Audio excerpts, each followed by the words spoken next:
Donald Trump gustong bombahin ang nuclear facilities ng Iran. Bakit kaya? Ano nga ba ang mga panganib na dulot nito sakaling mangyari ang pambobomba? Samantala, nakabuo na nga ba ang Iran ng mga nuclear weapon na maaaring gamitin sa hinaharap?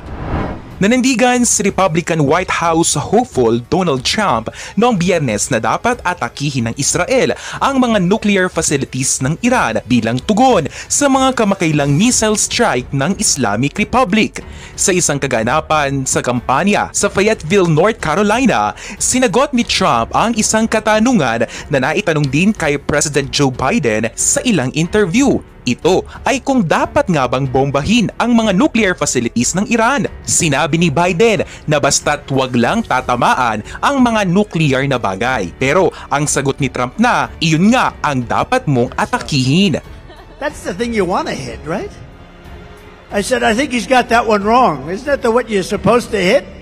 I mean, it's the biggest risk we have. Ang pahayag na ito ni Trump ang nagbigay diin sa panganib ng mga nuclear weapon at sinabi na dapat munang bombahin ang mga nuclear facilities at saka naintindihin ang ibang mga bagay. Ang nuclear program na ito ng Iran ang itinuturing niyang pinakamalaking panganib na maaaring harapin ng mundo dahil ang nuclear weapons ang isa sa pinakamapanirang armas na nilikha na may kakayahang magdulot ng malawakang pagkawasak ng isang lugar. Sa katunayan, kailangan ng moral at etikal na issue sa kanilang paggamit dahil sa kanilang potensyal na pagkasira at pinsala sa buhay at kapaligiran. Sa kanyang mga sinabi, binigyang diin niya na ang pagbuo o pagkapayaman ng uranium ng Iran ay naglalayong makuha ang kakayahang lumikha ng nuclear weapons na nagdadala ng banta hindi lamang sa rehiyon kundi pati na rin sa buong mundo. Ang kanyang panawagan para sa pag-atake sa mga nuclear facilities ng Iran ay nagpapakita ng kanyang pananaw na kinakailangan ang mabilis na pagkilos dahil sa takot na ang mga pasilidad na ito ay maaaring magdulot ng panganib sa seguridad sa rehiyon at sa buong mundo.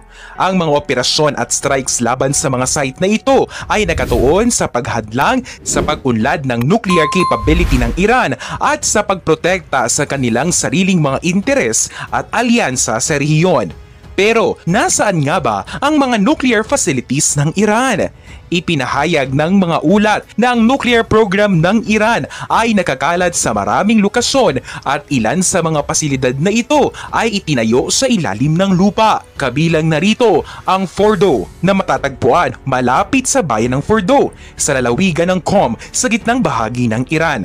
Ito ay isang underground facilities na nakatayo sa loob ng isang bundok na nagbibigay dito ng proteksyon laban sa mga potensyal na airstrikes. Samantala, ang Natanz Nuclear Facility ay matatagpuan sa gitnang bahagi ng Iran malapit sa bayan ng Natanz sa lalawigan ng Isfahan. Ang pasilidad ay nakatayo sa isang remote na lugar at bahagi ng isang malaking complex na may mga underground components na dinisenyo upang maging mas ligtas mula sa mga potensyal na airstrikes at spy operations. Ang pagkakaroon nito sa ilalim ng lupa ay isang estratehiya ng Iran upang protektahan ang kanilang nuclear program sa gitna ng patuloy na tensyon at banta mula sa ibang mga bansa, partikular mula sa Israel at Estados Unidos. Sa kabundukan rin na matatagpuan ang Arak, Bushehr at Isfahan. Bawat pasilidad ay may mahalagang tungkulin katulad ng Natanz at Fordo at may direktang kinalaman sa enrichment ng uranium na maaaring gamitin sa paggawa ng nuclear weapons. Ayon sa International Atomic Energy Agency, ang Iran ay may sapat na material na maaaring gamitin para sa halos 4 na bomba kung patuloy na i-enrich ang uranium. Ang sitwasyong ito ang nagdudulot ng karagdagang alalahanin sa international community tungkol sa potensyal na pagbuo ng nuclear weapons ng Iran. Pero ano nga ba ang maaaring kahinatnan sakaling bombahin ng Israel ang mga nuclear facilities na ito? Bagamat maganda ang layunin ni Trump upang maiwasan ang malawakang pinsala sa hinaharap, maaari din naman itong magresulta ng malawakang pagdurusa ng mga sibilyan, kabilang ang pagkamatay at pinsala ng mga tao na magreresulta sa isang humanitarian crisis. Ang pagbomba sa mga nuclear facilities ay maaari ding magbigay ng dahilan sa Iran upang pabilisin ang kanilang nuclear program. Maaaring mas maging lihim at mapanganib bilang paraan ng pagprotekta sa kanilang teritoryo. Dagdag pa rito, posibleng masira ang mga diplomatikong relasyon at ang mga umiiral na kasunduan sa Iran na nagpapahirap sa hinaharap na negosasyon tungkol sa kanilang nuclear program.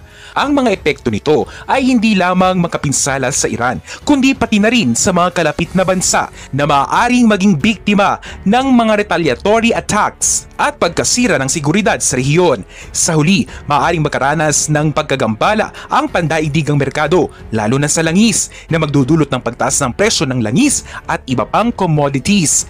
Ang mga posibleng epekto ay malawak at komplikado, kaya ang mga ganitong hakbang ay karaniwang isinasaalang-alang ng mabuti bago ipatupad. Ipinapahayag naman ng US intelligence na sa kabila ng pag-unlad ng nuclear development program ng Iran mula 2018, hindi pa rin ito nakapagbuo ng anumang nuclear weapons. Ayon sa Wall Street Journal, nagpatuloy ang Iran sa pagpapalakas ng kanilang program sa pamagitan ng pagdaragdag ng daan-daang centrifuge matapos umalis ang Trump administration sa kasunduan. Ang centrifuge ay isang aparato na ginagamit upang paghiwalayin ang mga materyales batay sa kanilang density sa pamagitan ng mabilis na pag-ikot. Sa konteksto ng nuclear development, ito ay ginagamit upang paghiwalayin ang uranium isotopes na mahalaga sa paggawa ng nuclear fuel o armas. Bagamat walang opisyal na ebidensya na nagpapakita na ang Iran ay mayroon ng nuclear weapons, may mga alalahanin ang mga bansa at international na organisasyon na maaaring magkaroon ang Iran ng kakayahang bumuo ng mga ito sa hinaharap, lalo na kung patuloy ang kanilang uranium enrichment at iba pang nuclear activities. Tinatanggi naman ng Iran na mayroon silang layunin na gumawa ng mga nuclear weapons at may mga kasunduan tulad ng Joint Comprehensive Plan of Action na naglalayong pigilan ito. Samantala, ayon sa isang mataas na opisyal ng US State Department na nakipag-usap sa CNN, hindi nagbigay ng katiyakan ng Israel sa administrasyong Biden na ang pag-target sa mga nuclear facilities ng Iran ay hindi isasama sa mahakbangin bilang paghihiganti sa mga ballistic missile strike ng Iran na naganap noong nakaraang linggo. Ipinahayag naman ng mga opisyal ng US ang kanilang suporta para sa isang posibleng tugon ng Israel sa pag-atake ng missile ng Iran na maraming nagsabing dapat magkaroon ng mga kaukulang ganti. Gayunpaman, nagbigay din sila ng mga alalahanin tungkol sa mga posibilidad ng isang mas malawak na digmaan sa rehiyon na nagiging mas mahirap ang sitwasyon sa gitnang silangan. Samantala, sa gitna ng mga paggunita para sa anibersaryo ng pag-atake nitong Lunes, Oktubre 7, naglunsad ang mga militante sa Palestine ng sunod-sunod na raket patungo sa Israel. Ayon sa Ministry of Health ng Lebanon, isang pag-atake ng Israel sa timog ng bansa ang nagresulta sa pagkamatay ng hindi bababa sa 10 bumbero. Sa parehong panahon, inihayag ng Hamas na inatake nito ang mga puwersang Israeli sa iba't ibang bahagi ng Gaza.